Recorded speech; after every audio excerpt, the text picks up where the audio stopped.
Listen, yesterday, I don't know if it's a celebration to you. This morning I woke up to a harsh reality. Our dog had puppies and had 10 puppies arrived yesterday. And so, we'll need some intercession. We'll probably need some, we need 10 babysitters, I think. Hey, I am incredibly excited about tonight. 6 o'clock tonight is our first, for City Church, is our first ownership dinner. We don't do membership here, we do ownership. Members have rights, owners have responsibilities, and create family. And so we believe in ownership. We're also going to celebrate everyone that serves in whatever capacity you serve. We're going to celebrate you and just appreciate you. Barbecue, food, a free meal, catered barbecue, catered like Pastor Russ is not cooking this. This is catered. This is catered barbecue. Yes. Yeah, I want you to know if Pastor Russ is bringing the barbecue, I think you can get like stuff from Costco to just open and eat. And we're there. Yeah, we're there. Throw the cheese on it, and it's. I cooked dinner for my family one time. They all just threw up. It was so bad. I cooked it. I cooked dinner. I cooked dinner. Do I hear about my dinner? Yeah. So, truly, those of you that don't know me well, I am a disaster in the kitchen. I am a complete idiot. I'm a disaster. I can't, nothing. I have no skills. I can't scoop ice cream. I blow it. I can't. I'm at the store today, Tracy on the phone. She's trying to coach me through how to buy an avocado. I'm like on the phone. She goes, okay, go to the avocados. And my first response was, dear God. And I got home and I did not buy the one. I zero. So I'm going to cook dinner one night. And so I have this great dinner idea. So I go to the store. I didn't know shopping. Somebody gave me an idea. Somebody told me. That's true. Somebody said, you can cook this. So I go to the store and I buy I get broccoli because I know it's green. And so I got broccoli and I got some sliced ham. The lady that stood at the counter asked way too many questions. I just said, I don't want sliced ham. How much? I don't know. How thin do you want it sliced? I don't know. Just ham. And so I go home and I wrap the broccoli up in ham like a bad burrito. It was and I roll it up and I put them all in this pan, the ham and broccoli burrito, and smothered it with this might have been a mistake. Smothered it with cheese, but it's actually called Velveeta. It was cheap. And then I put that bad boy in the oven, and I don't let them watch me. I make them leave the kitchen like, no, this is a surprise to and I'm just stoked, like, I made dinner! And I bring it out like, I'm so stoked. And they're sitting around the table like, what could you have created?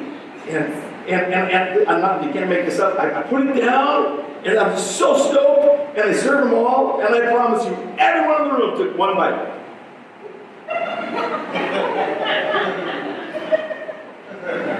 We had pizza for dinner. That night. So I don't do that very well. But tonight at 6 o'clock is not my cooking. Tonight is a catered barbecue. 6 o'clock. I can't even tell you how excited I am. Please be here for that. Amen? Amen. Hey, we are going to conclude our conversation we've been having the last few weeks on holistic generosity. Holistic generosity is abundance. Abundance is holistic generosity. They work together. And I'm going to just quickly rehearse. This is our third week. Listen, if we're going to seriously follow Jesus, we're going to really be what He wants us to be. If we're really going to walk in holistic generosity, there's really 4 elements that need to come from my heart. I need to be willing to give all that I have. I need to be willing to give all that I am. I need to be willing to give all that I will ever have. I need to be willing to give all that I will ever be. And if I'm not in that place, I don't really understand holistic generosity. I don't really understand walking in abundance. Please remember that when we talk about abundance, when we talk about generosity, unfortunately, we tie it singularly to money, and it's really not about money. It's just far bigger than money. This is lifestyle. Holistic generosity is lifestyle. And I have a responsibility as your pastor to help you put this on and wear this how to walk in this generous place. Because listen, we live in an economy that is a repetitive economy. And the economy in 08, 09, or 2010, it crashed as it has crashed in previous years. Our economy will crash again. I'm not a doomsday sayer. In fact, I'm telling you quite the opposite. I'm giving you hope. It's going to crash again. As your pastor, I have a responsibility to help you be in a position that when that crash comes, it doesn't devastate you like the last one did. I have a responsibility to you to help put you in a place that City Church and the people that call this community their home in a collective way, that we're in a place that when the crash comes, the people that are impacted by it come to us and we get to serve them. That's abundance. That's holistic generosity. Remember that there's four types of givers. I've been around the church long enough. That's why, as your pastor, really there's two philosophies of pastors. My philosophy that I follow is I don't know who gives nor how much. I choose that philosophy.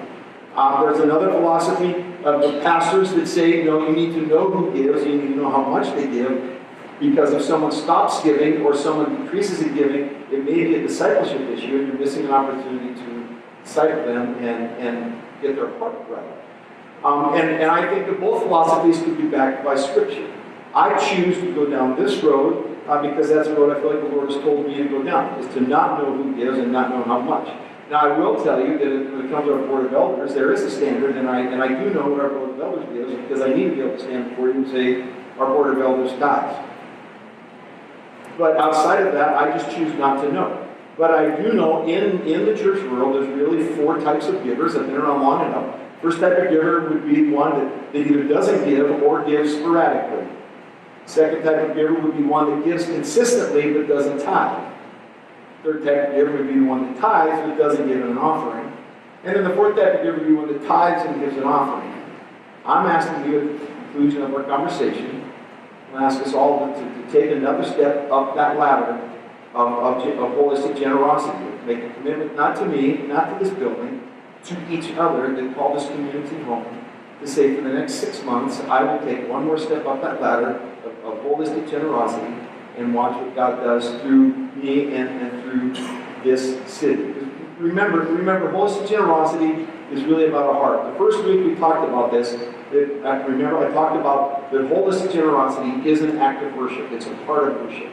It becomes my life. Because I worship, I become more enabled to walk in generous and abundance. The second week we talked about lordship. Do I understand that holistic generosity, that abundance is about lordship? And so those two cannot be separated. They have to work together. He's not the Lord of my life until I worship Him, and when I worship Him, He becomes the Lord of my life.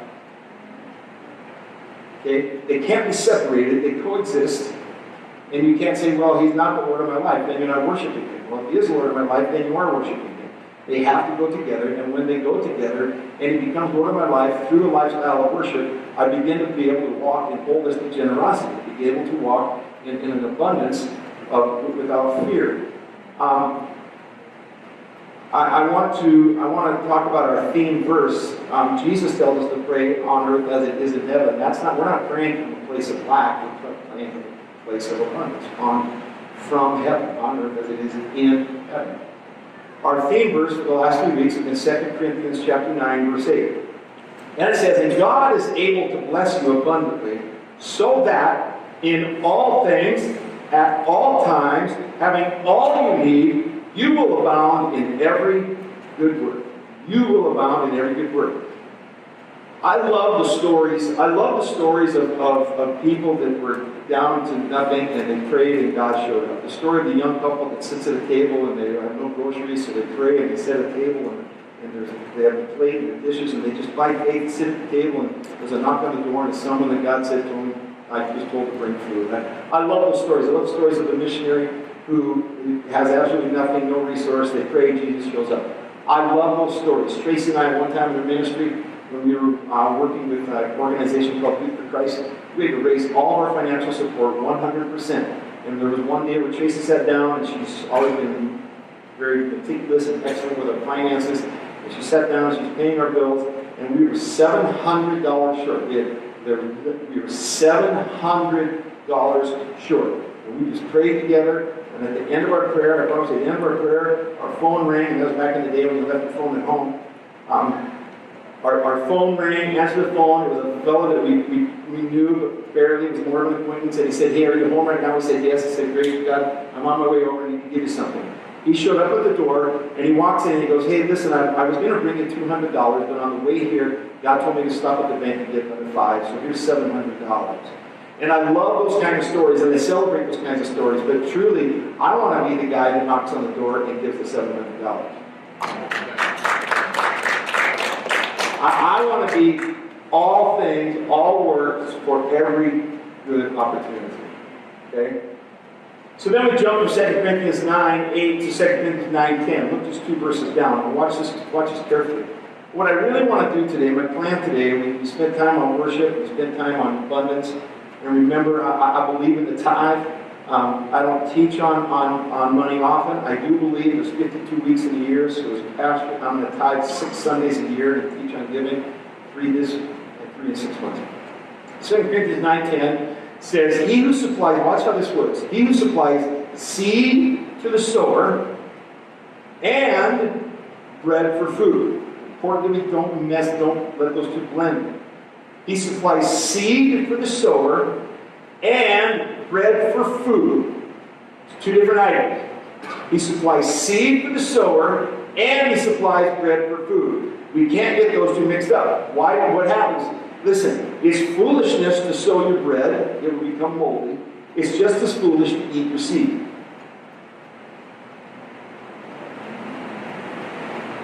He supplies seed for the sower and bread for food, and watches to see if we understand how to handle it. He supplies seed for the sower and bread for food. He will supply, watch, he will supply and multiply your seed for sowing. Watch what happens here. And multiply your seed for sowing and, what's the next word? Increase. The kingdom of God is about increase. He will supply seed for the sower and bread, and will multiply your seed for sowing and increase the harvest. That's why we're here. That's why we're here. That's why we're in this building, in this city, at this day, is to increase the harvest. And we don't ever want to lose sight of that. We are here to change the city of El Mirage with the good news of Jesus. Amen. Yeah. That's why we're here. Okay? And the church, we're not really good at understanding bread and seed. An example, small example, Father's Day, our daughter Connor came to our house and gave me a card with generous and kind words in it. And in that card, our daughter gave an incredibly generous financial gift and said, this is for you to buy an iPad only. This is for you to buy an iPad. And Jesus lives.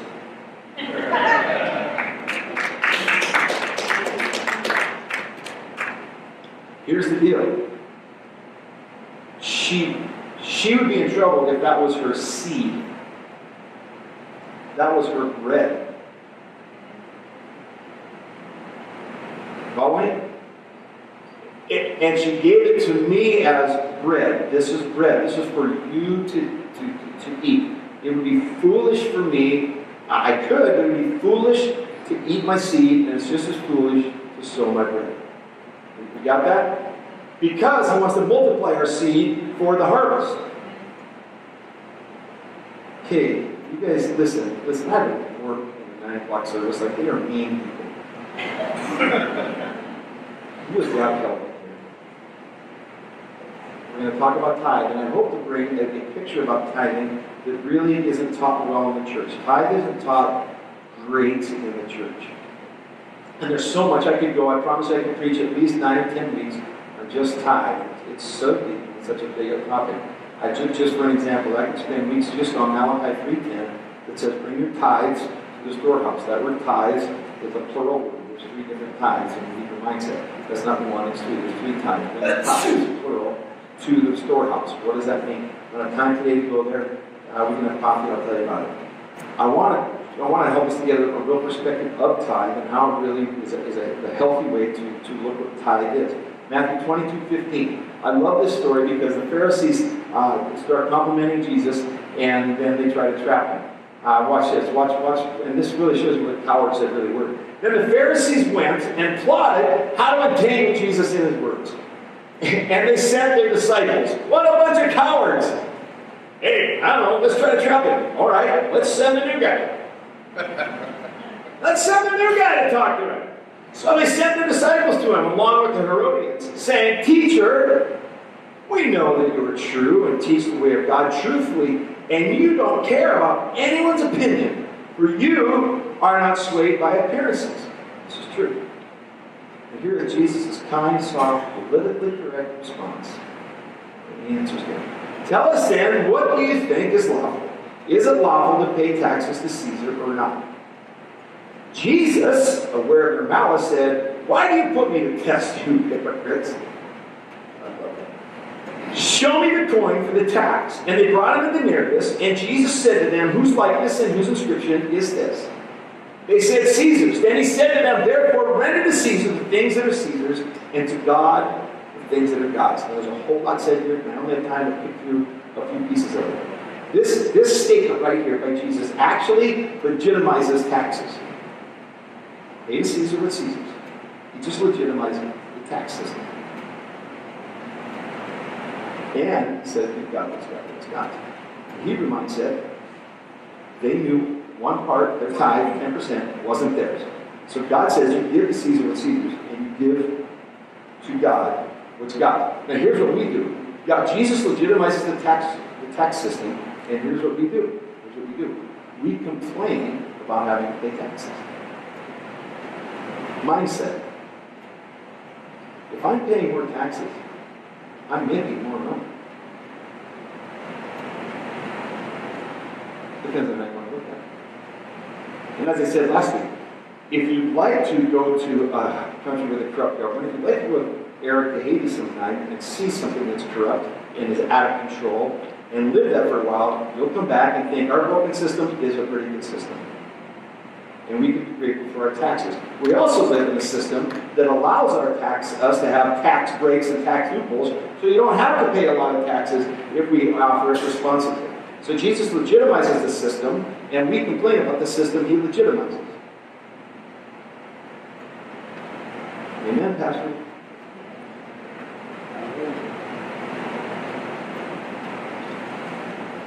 Okay, listen to the statement. It's so true.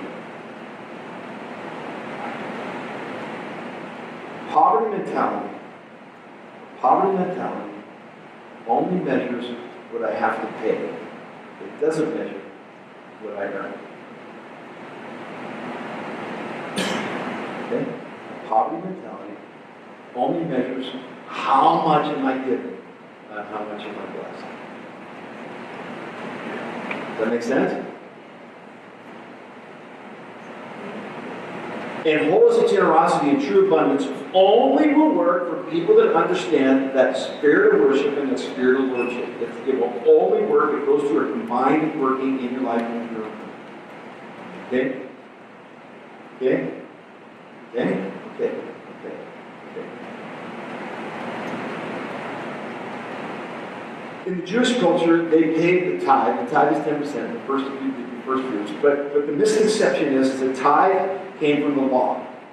And it's an easy misconception to make because tithe came from the Old Testament. But because it came from the Old Testament, it doesn't make it a part of the Mosaic law. It was before the Mosaic law. And we walk around saying, well, I'm free from the law. Well, that's true. That's true. You're free from ritualistic cleansings. You're free from sacrificing animals. You're free from those types of the law, but you're not free from what's called a universal law. The universal law still exists. The universal law was put into effect in the Garden of Eden, sowing and reaping. Eve sowed a bad decision, they reaped a bad harvest. That the law of sowing and reaping, if you sow bad, you're going to reap bad. If you sow good, you're going to reap good. That is a universal law that doesn't change, that we're not free from. We are free from the Mosaic law, we're not free from the universal law. And we want to say, well, I'm free from the law. Well, then if that statement stood by itself and were truly accurate, then that would mean that it would be okay to murder people, be okay to commit adultery, be okay to steal, be okay to lie, be okay to covet, be okay to not honor your parents, if that were truly true. It's not true. Jesus fulfilled the law, but the law of tithing was part of the universal law before the Mosaic law. It was established by a guy named Abraham, and Abraham is our father of the faith. It's not replacement theology for Jesus. Jesus is the author and the perfecter of our faith. Abraham is the father of our faith, and if you read Romans 4 just once, twice, 3 times, you'll see throughout Romans 4 how important it is that we act like Abraham. Okay? So this really is about holistic generosity. And we like to walk under the umbrella of grace, because here's what happens with grace. Listen to me on this. I'm keen on the grab in a minute. Listen to me on this. You tell me which is easier to live under, grace or the law. Grace. You guys have said grace, and I'm going to tell you, no, you're not. It's not. I'll show you mine.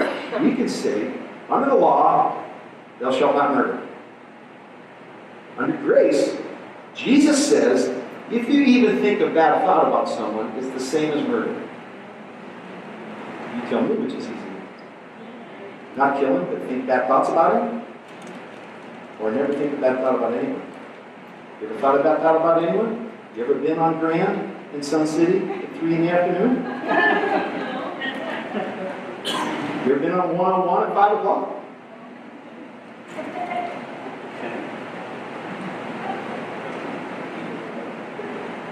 Grace says, come on. The law says, don't commit adultery. Grace says, if you even look at a woman, you've already done it.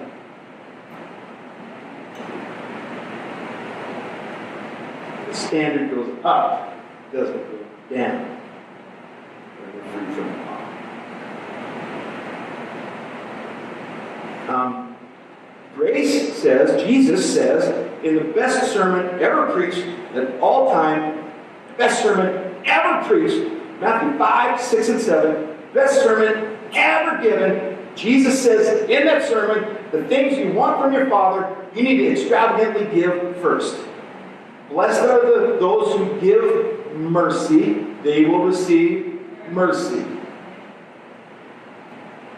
Jesus says, you want blessing? Blessed are those who are poor in spirit, and that's not a financial statement. When I'm poor in spirit, that's an admonition that I'm bankrupt without the Holy Spirit. Because that's what that is. Blessed are those who recognize they're bankrupt without the Holy Spirit, for they will be redeemed. Blessed, okay? Blessed are those who forgive, for they'll be forgiven. Okay, so grace has a much higher standard, and grace expects extreme generosity from me in order to receive the fullness of grace. Can you hear me? You hear me? Okay. Keenan last week shared a story with me about just a personal walk. And what's been going on in his life with tithing, and I asked him to share it this week, and he tried to say no.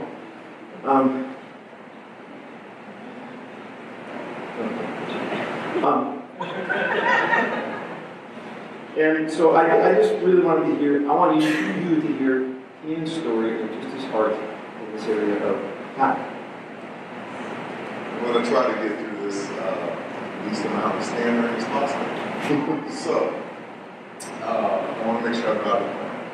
After we've been going over the holistic giving the last few weeks, and this last week, with the message that I got with the first is last is first, I actually experienced that in my life with close friends and family, and I actually get to see what the pastor was preaching about, and actually see it in everyday life. So, the reason I didn't eat so much, obviously, that's all that's going on, is that I've seen both ends of the spectrum, the good, the bad, as far as the tithing. I see family members that have got a great windfall at one time, and now they're struggling. I see family members that are not happy for others' success. They are struggling, so that really, really drove home. As far as my wife and I've always been the two tithers on the bottom. I get sporadically when I do tithe, and if I give with any consistency, I don't tithe fully. So I don't tithe at all. I'm not paying my tithe, 10%. Since I've been here, I have been giving consistently, and I have been tithing my 10%. So my goal is to reach the 10% and go into an offering, as Pastor mentioned last week. Since we have been here and we have been tithing, this is the part I left out earlier. We haven't received, my wife and I haven't received any kind of windfall, no large amount of money or big influx of cash, but I've had things in my life change for the better. Small things, just everyday things. At work, I got to move quick. Actually, as I was sitting in church last Sunday, I got a text from the owner saying, "Hey, we're going to be doing this on Monday. This is what you wanted. You got it. Great." So I was really excited about that when I left church. I've been able to help family members.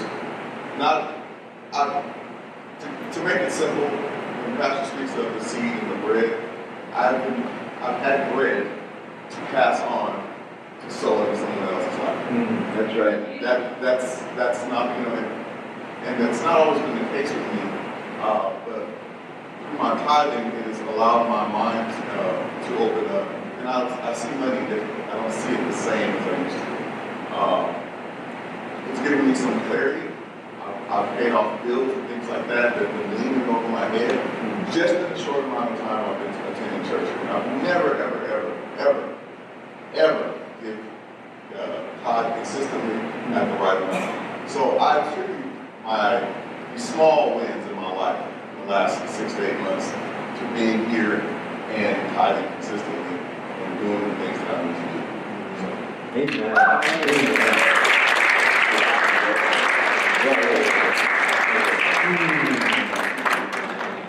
Yeah, he wanted to shake my hand, but I need to hug him again because that brother smelled good. I'm just not even going to lie. I don't know what he's wearing. I got to wear it around and smell myself. Don't feel weird later. Don't feel weird later if I start rubbing on your shirt. You know what I love about this story? The story is not about a gigantic windfall. The story is about an understanding that worship and lordship changed my mindset. And now I'm walking in abundance that I didn't know I already had. Okay?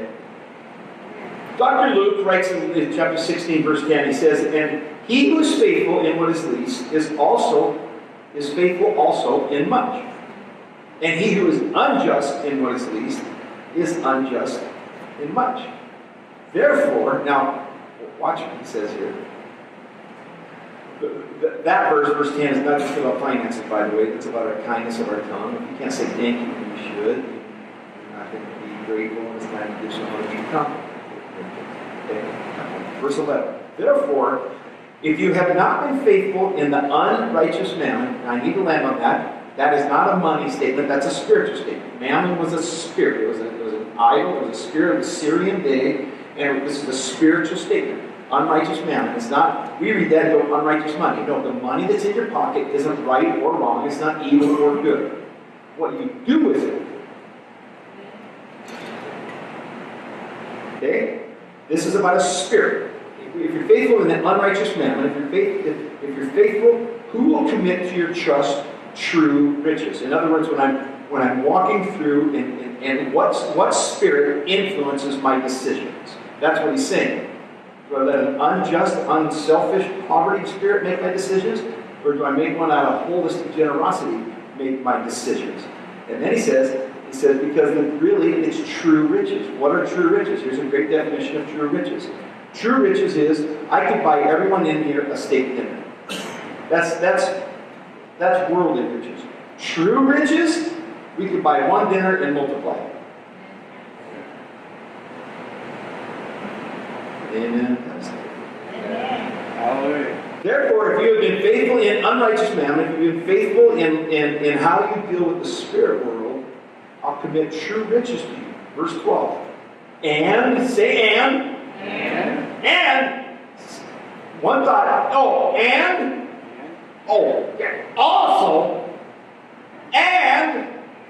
the Greek of and is and, if you've not been faithful in what is another man's, who will give you what is your own? No servant can serve two masters, for he will hate the one and love the other, or else be loyal to one and despise the one he's not by the church. You cannot serve God and that spirit. You cannot serve God and man. So how do I know if I'm serving God or man? So if he talks about it in here, this is man, and this is God. It's an Apple product, which is as close as I can get. This is God. The question is, how do I know which one I'm serving? Key word. To which am I loyal? To which am I loyal? Okay? Now listen, truly, I want everyone in here, to have a home and have it paid off. I want that, I pray that for you. Why do I want that? Because imagine what we could invest in the kingdom. Just in the interest only that's being paid on the houses in this room, just interest alone, what would happen in the kingdom? Just interest alone in car payments or credit card payments. Just interest alone, if it was sown into the kingdom. That we would be in position for every good work. Wow! Wow! Pastor, that was amazing. Woo. Tithe started with Abraham, and as I told you, he's the father of the faith, and it came before the law. The law confirmed the tithe. Tithe happened, the law confirmed the tithe, and then after the law, Jesus again talks about the tithe, and he confirms it as well. And then the fathers of the faith, if you read the book of Acts, do as well. But I want to land with something I didn't say earlier about law and grace. Here's the deal. Grace is a much higher standard. It's at a much higher standard. It's greater expectation. It takes more generosity to live in grace. So how do we do that? Law, listen to me. Law requires, religion requires grace enables. Okay? Law and legalism will require grace will enable. Jesus says in Matthew 23:23, he says, "Woe to you, scribes and Pharisees, hypocrites, for you pay tithe of mint and anise and cumin, and you have neglected the weightier matters of the law." You tithe, but you forget the weightier matters, justice and mercy and faith. These you ought to have done without leaving the others undone. In other words, Jesus is saying, look, I know that you tithe, but you're not building community. Nobody likes you. And you don't like nobody.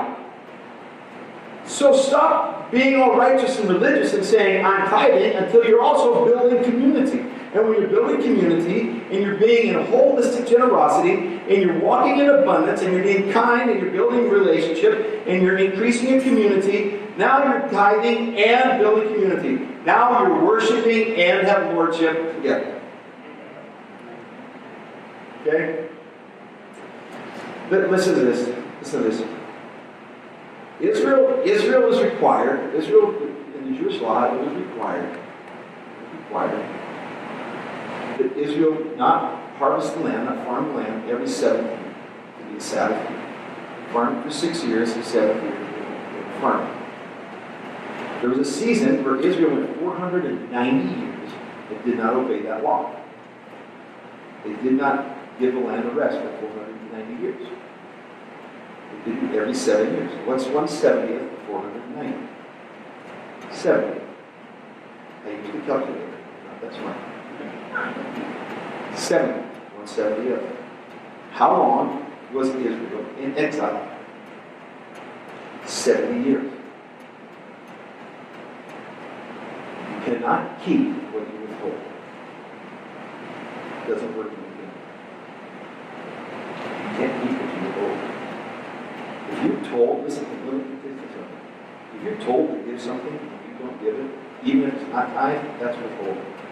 So that's keeping. And you can't keep what you withhold. You can't.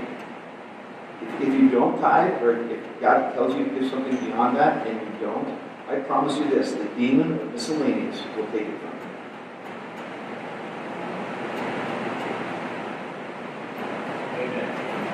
you. You call it whatever else you want. The demon of miscellaneous will empty your wallet. It will go somewhere. Yes, Pastor, we like it when you're nice to us. Here's the deal. Israel was in exile for 70 years, but that wasn't a punishment. We have to realize that. Punishment was paid at the cross. Our punishment was paid. We can't be punished again. The punishment was paid. Israel's 70 years of exile was a result of the universal law of sowing and reaping. It wasn't punishment. It was, you sow bad seed, you get a bad harvest. What we want to do is sow bad seed and pray for crop failure. Amen. I'm going to quit because you guys are frowning. Josh, let me think about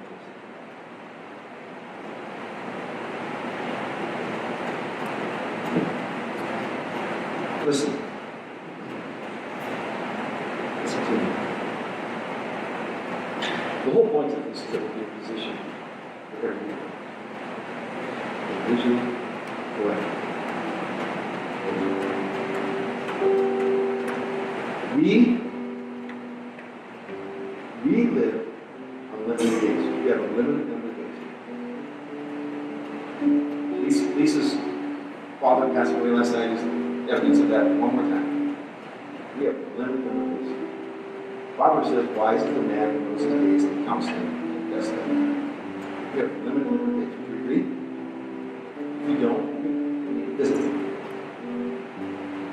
We have limited strength. We live on limited strength.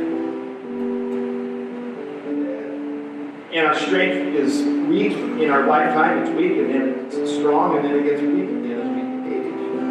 Watch any professional athlete as they come in. There's a reason they aren't professional athletes for their whole life. Because we have limited strength. We're seeing, I love this statement when it comes to a professional athlete, where you're hearing it right now in the World NBA draft.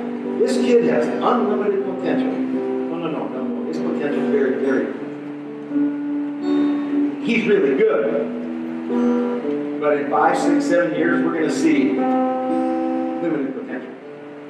So we live on limited days. Right? And we live with limited strength. Correct? Do you agree with me? I know you don't trust me right now, but we live on limited days and we live on limited strength.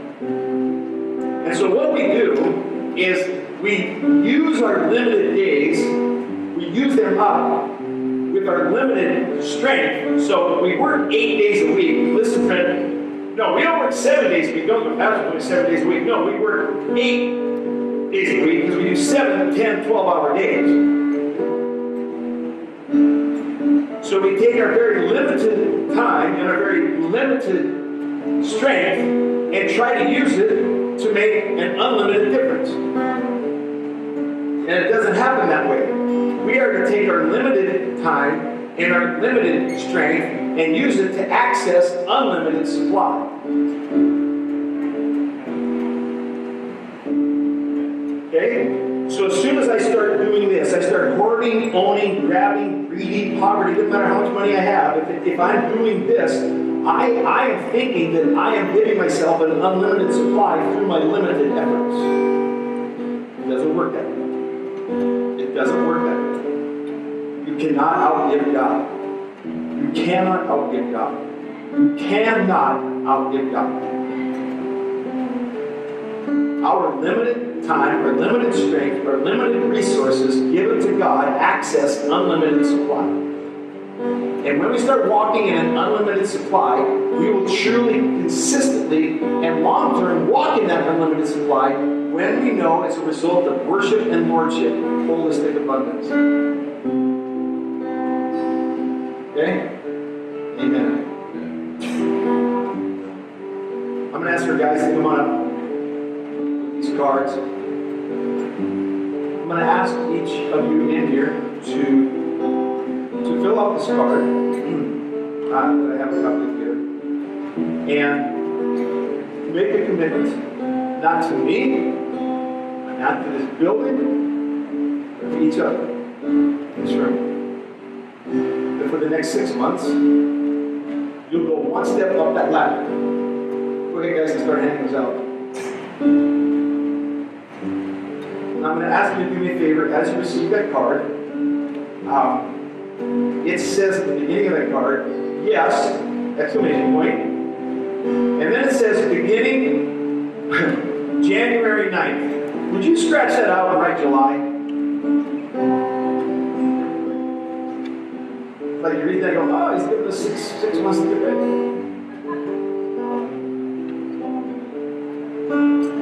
Beginning July 9th, that would be next week. I or we will take one step up the ladder of generosity because it's worth it.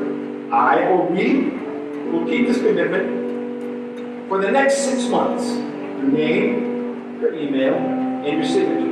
Now look, I'm not looking for a dollar figure. I'm not having you pledge a dollar figure because I don't want to know. I don't know what you give or don't want to give. I don't want to.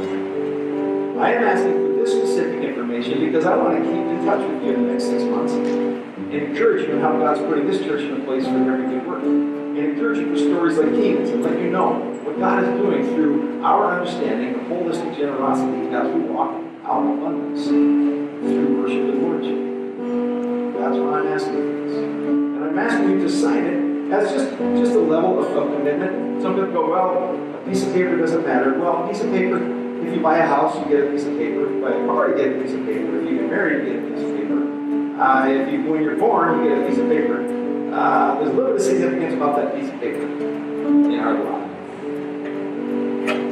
So I'm asking you for your name, your email, and your signature. Just saying, not to me.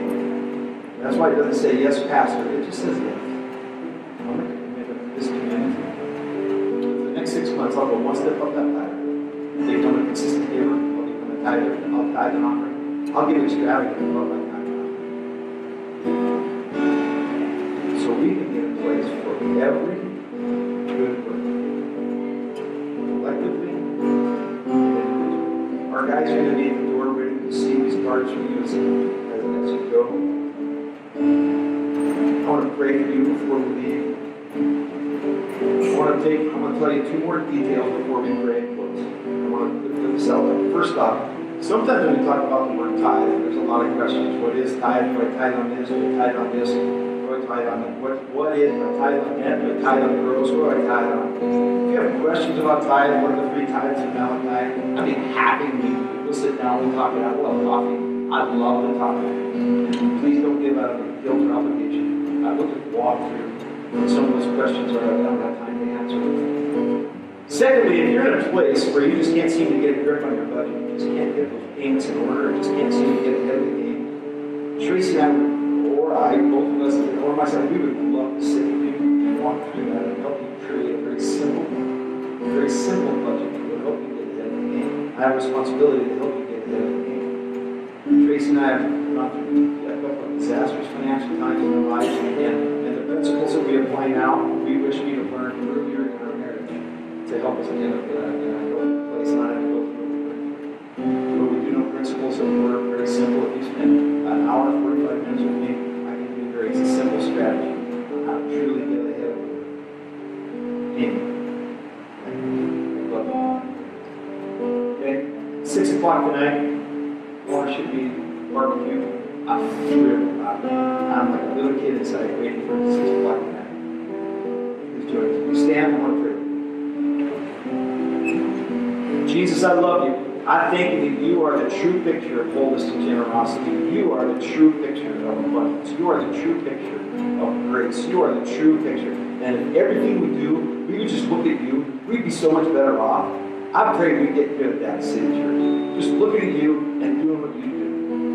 Thank you for this community. Thank you that I get to be a pastor of this incredible collection of people. Thank you that I get to be a pastor of this community that is determined to change this city of Middle Ranch. Thank you, Lord, that we get to love on this city and invest in this city and bring the good news of the life-changing message of Jesus Christ to this city. And that we will be in position for every good work. As we invest in our schools, we invest in our teachers, we invest in the homes. Thank you that we will choose with the holistic generosity for every good work. Pray this in Jesus' name, which is an amazing name. Amen. See you, church. God bless you. Love you guys. Be at the door. See you at 6 o'clock tonight. It's going to be a great time.